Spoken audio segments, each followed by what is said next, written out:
Instructor pulled a knife in class. The Deathworld girl smiled and ended the lesson, HFY Sci-Fi. The academy floated in silent orbit above a pale blue gas giant. Its halls were wide, clean, and built for species that feared sudden movement. Most students walked slowly, careful not to alarm anyone. Loud voices were discouraged. Physical contact was forbidden. Violence was studied only as theory, something distant and controlled. Myra walked through these halls like she had always belonged there. Her steps were soft, her posture relaxed, her eyes alert. She wore the standard student uniform, but it fit her differently, as if gravity itself treated her with respect. No one could tell she was from a death world just by looking. That was part of the problem. She had arrived 3 weeks earlier, transferred without ceremony. Her file was sealed. Even the Academy intelligence system could only access fragments. Species, human. Origin, high-risk gravity well. Environmental rating, extreme. Training history, redacted. Most instructors ignored it. Instructor Halden did not. Halden was a veteran of 3 border conflicts and a firm believer in control through fear. He taught applied deterrence, a required class for all second-level cadets. His lectures were popular because they were dramatic. He believed students learned best when reminded how weak they truly were. On this cycle, the classroom was full. Students of many shapes and colors filled the seats. There were thin-limbed scholars from light worlds, armored beings from moderate gravity planets, and a few nervous first-years who barely met the physical standards. Myra sat near the middle, hands folded, eyes forward. Halden activated the display wall. Symbols of conflict filled the air. Fear, he said, his voice calm but sharp, is the most effective weapon in any confrontation. Control fear and you control the outcome. Several students nodded, others took notes. Halden paced slowly, letting his boots echo. Some of you come from worlds where danger is rare. You think strength is about size or weapons. That is wrong. Strength is about who breaks first. His eyes passed over the room and paused on Myra, especially those from so-called death worlds. A few students turned to look at her. Myra did not react. Halden smiled thinly.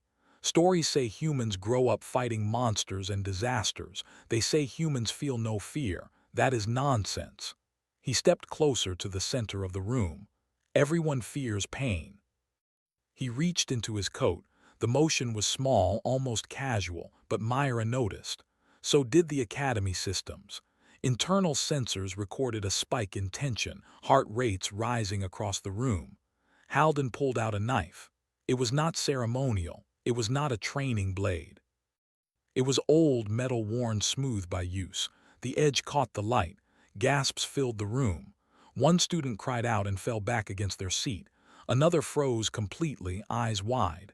Halden held the knife up. This, he said, is fear.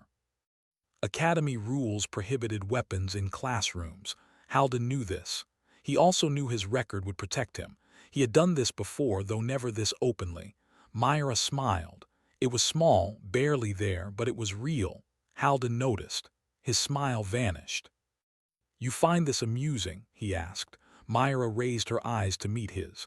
No, instructor. Her voice was calm, almost gentle. Then why are you smiling? Because, she said, this lesson is about to end. The room went silent. Halden laughed once, sharp and humorless. You think you understand fear? He took a step toward her. Several students shrank back. One quietly activated a personal distress signal, though response time in orbit was slow. Myra remained seated. I understand it well, she said. Halden stopped a few steps away. He held the knife low, relaxed, like someone who had used it many times. Fear makes you honest, he said. Fear strips away lies. Myra tilted her head slightly. No, pain does that. Fear just teaches you where not to look. A murmur spread through the room. Halden's grip tightened. You will stand, he ordered. Myra stood. The movement was smooth, no rush, no tension. It unsettled several students more than the knife had. Halden felt it too, though he did not understand why. You think you are special, he said. No, Myra replied. I think you are careless. That struck him harder than any insult. He stepped closer, blade angled upward now. Careless? Yes, she said. You pulled a weapon without deciding how far you were willing to go. Halden's jaw tightened. This is a demonstration. Then you chose the wrong subject. The Academy intelligence system flagged the exchange as escalating. Security was alerted. Doors remained sealed to prevent panic. Halden raised the knife slightly. Fear, he said again, louder now, ends arguments. Myra's smile faded. Only when both sides fear the same things. She took one step forward. The air seemed to shift. Students felt it without knowing why. A pressure, subtle but heavy, like a storm about to break. Halden hesitated. It was brief, less than a heartbeat, but Myra saw it. That, she said quietly, was fear. Halden lunged, not fast enough. Myra moved. To the watching students it was a blur. One moment she was standing still. The next she was inside Halden's reach. Her hand struck his wrist at an angle that forced the knife free. Metal hit the floor and skidded away. Halden gasped as pain shot up his arm. Before he could recover, Myra twisted, stepped behind him and pressed him down. The floor cracked slightly beneath them. Halden lay face down, arm pinned, unable to move. The room was silent except for his labored breathing. Myra spoke calmly, as if continuing a lecture. On my world, she said, we learn early that fear is useful only if it teaches you something. She released pressure just enough for him to breathe.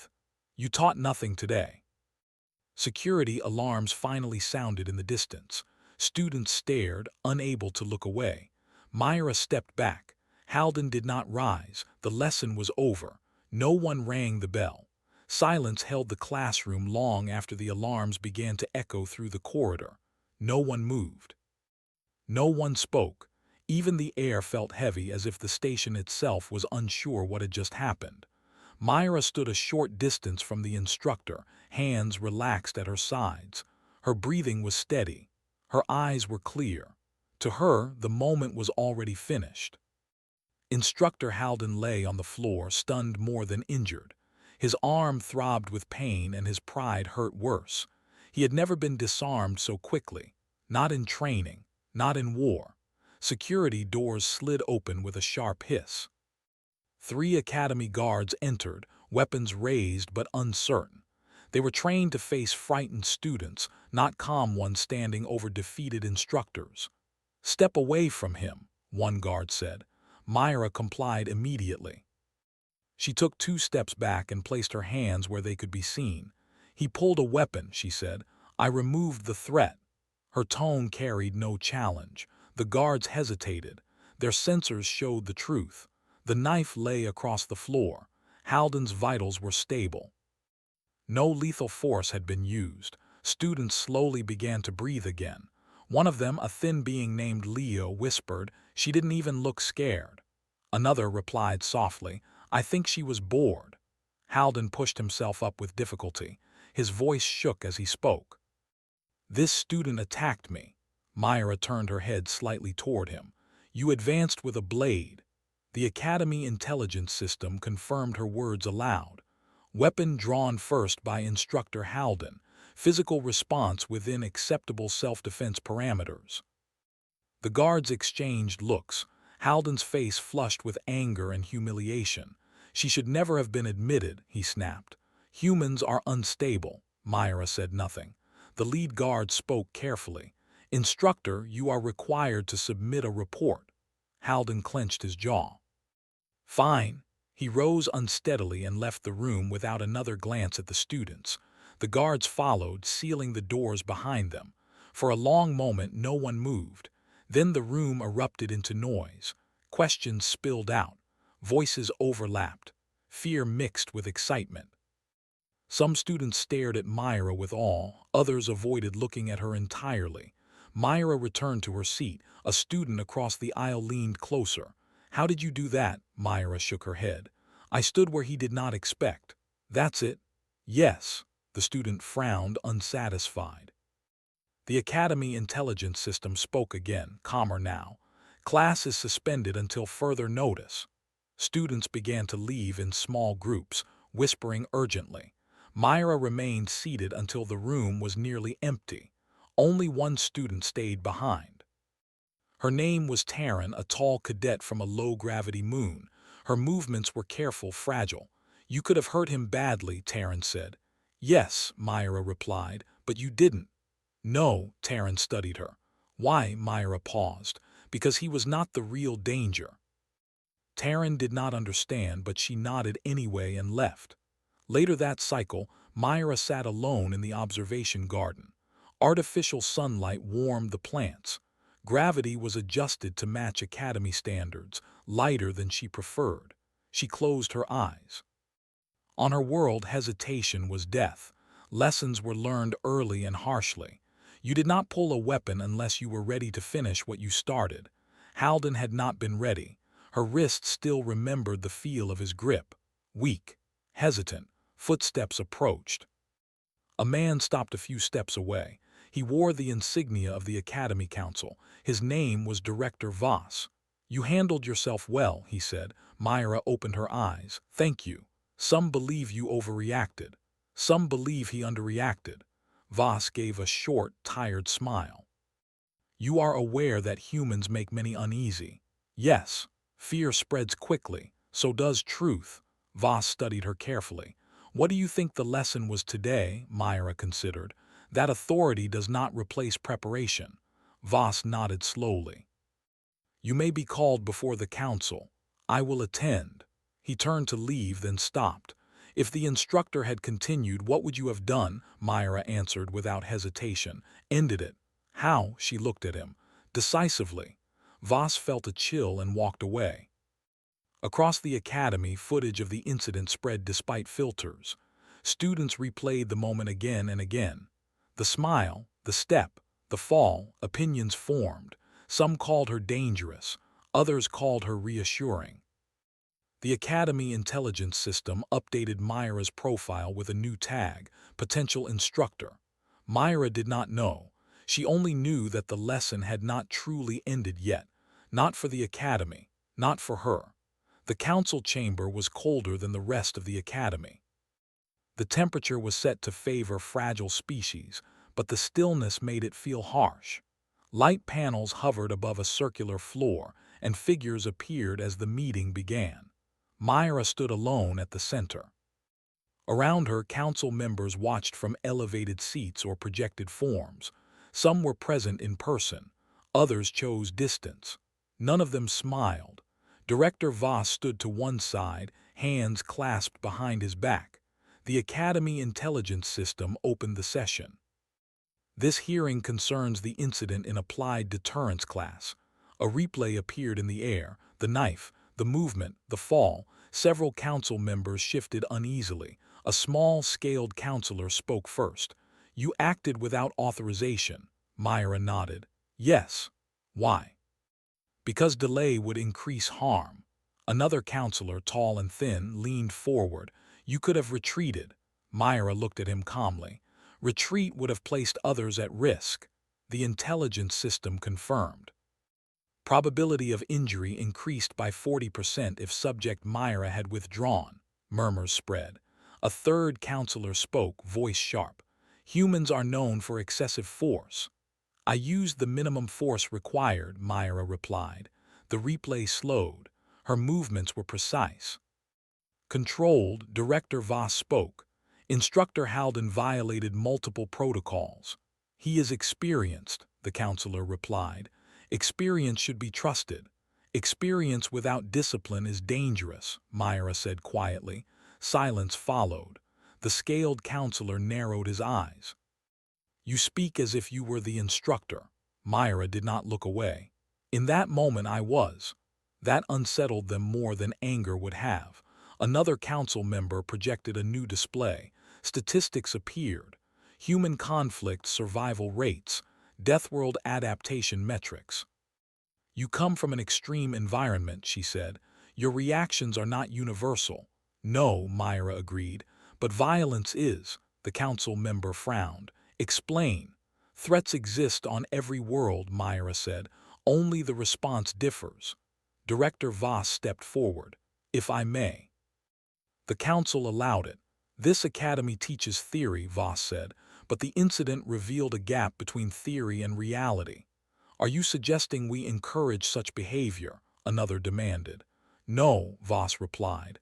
I suggest we acknowledge it. The council turned back to Myra. A voice echoed through the chamber. Would you have killed him? Myra answered honestly. If he had continued, gasps followed. And you say this without shame? Yes. Why? Because intent matters. The intelligence system highlighted Halden's movement trajectory. He did not intend to teach, Myra continued. He intended to dominate. The council fell silent again. Finally, the scaled counselor spoke. You are dismissed. Myra bowed slightly and left. Outside, students waited. Word had spread quickly. Taryn approached first. What did they say? They listened, Myra replied. That's good, right? It is a beginning. Days passed.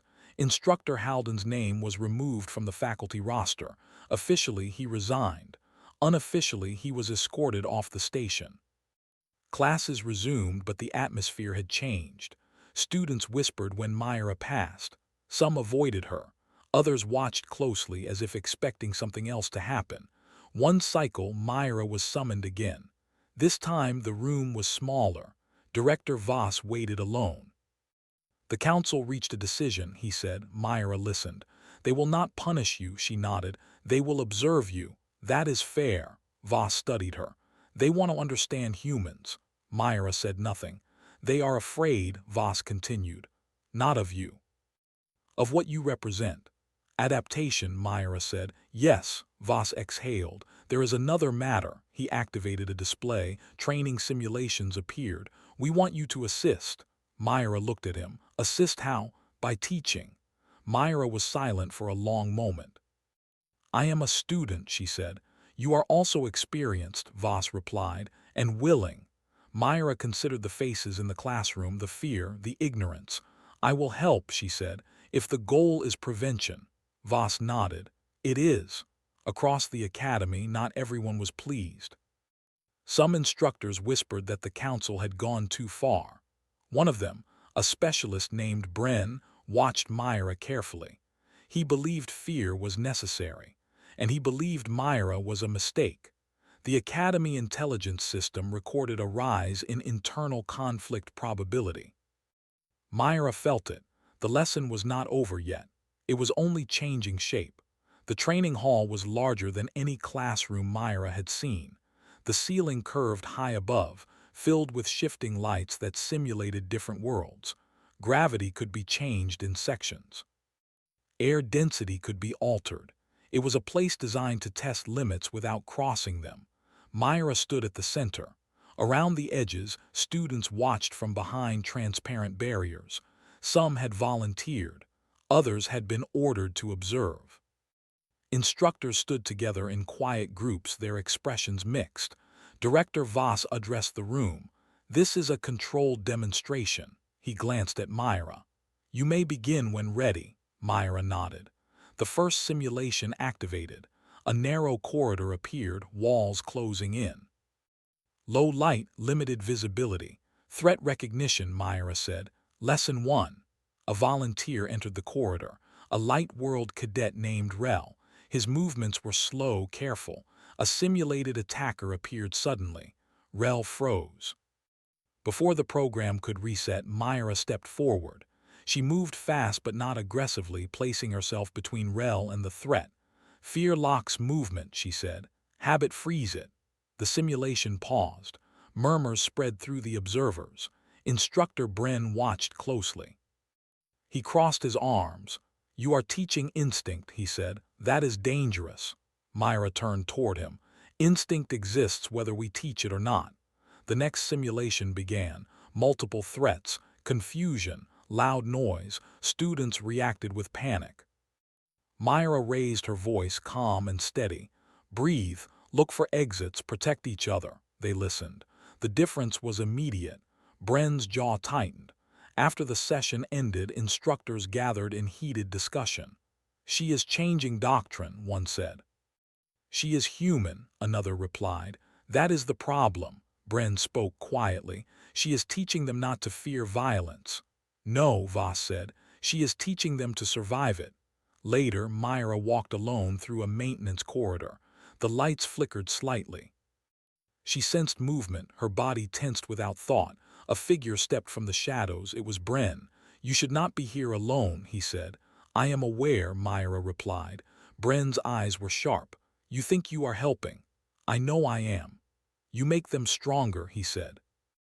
That threatens order. Order that relies on fear fails, Myra answered. Bren stepped closer.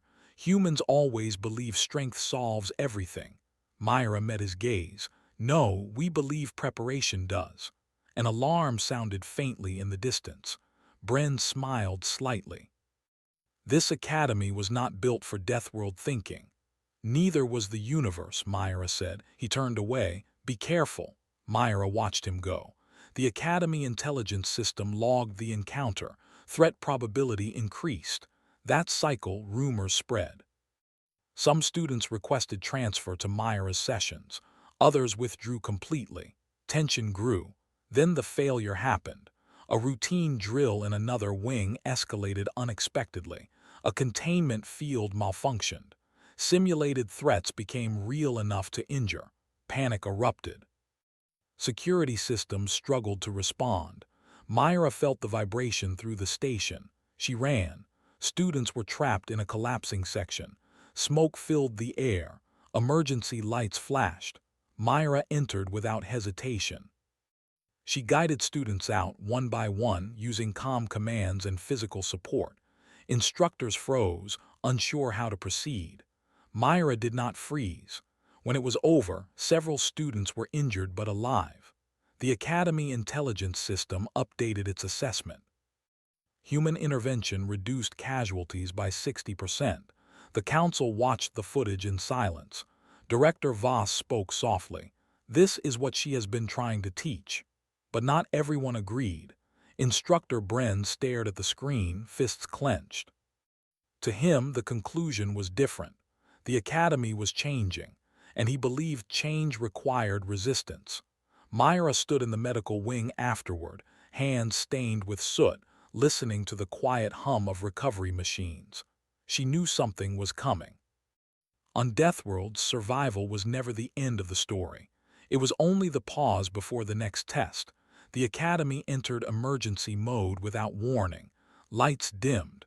Gravity fluctuated. Hallways sealed in sections.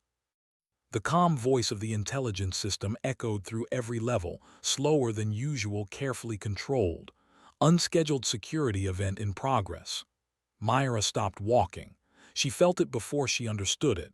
A pattern she recognized. Not panic, not accident, intent. Students were already reacting. Some froze. Others ran without direction. Training or not, fear still moved faster than thought. Myra moved toward the central hub. Smoke drifted through the air. Emergency shutters were half closed. Somewhere nearby, something heavy struck metal. She turned a corner and saw the damage. A maintenance wall had been forced open. Tools lay scattered. Power conduits sparked. Instructor Bren stood inside the breach. He held a control device linked to the internal systems. You should not be here, he said calmly. You caused this, Myra replied. Yes, Bren said, to prove a point. That fear controls. That order requires weakness, Bren answered. If students believe they can survive anything, they will stop obeying. Myra stepped forward. They will start thinking. Bren activated the device. Gravity spiked in the corridor. Several students nearby collapsed, unable to move. Myra remained standing, her muscles tensed. Her stance lowered slightly. You see, Bren said, watching closely, this station was built for worlds that fear resistance. Then it was built wrong, Myra said. She moved. The increased gravity slowed her, but it did not stop her. Each step cracked the floor panels beneath her feet. Bren's eyes widened. He tried to retreat. Myra closed the distance. She struck the control device from his hand and pinned him against the wall. The gravity field collapsed. Students gasped as pressure released. Bren struggled. "You are proving my point," he said. "You are dangerous." Myra held him still. "No, I am prepared." Security teams arrived moments later, weapons raised. "Stand down," Myra said. "Threat contained." The intelligence system confirmed it. Bren was taken away without resistance. The station slowly returned to normal. In the aftermath, the council convened one final time. Footage played, data scrolled. Silence filled the chamber. Director Voss spoke. "The question is no longer whether humans are dangerous." The scaled counselor nodded slowly. "It is whether ignoring reality is." They turned to Myra. "You have changed this academy," one said.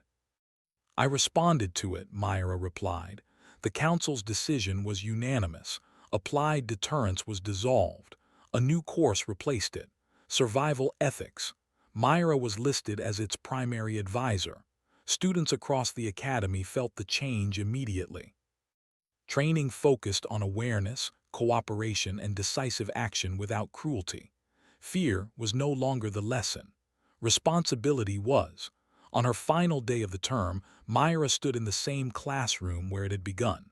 The repaired floor showed faint cracks where Halden had fallen.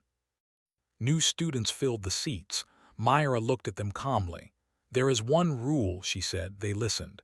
"Never threaten what you are not willing to finish." No one smiled. No one needed to. The lesson ended without violence. Across the galaxy, academies updated their protocols quietly. Deathworlders were no longer listed as risks. They were listed as instructors. And somewhere deep within the academy system, a simple note was added. Fear is not control. Preparation is.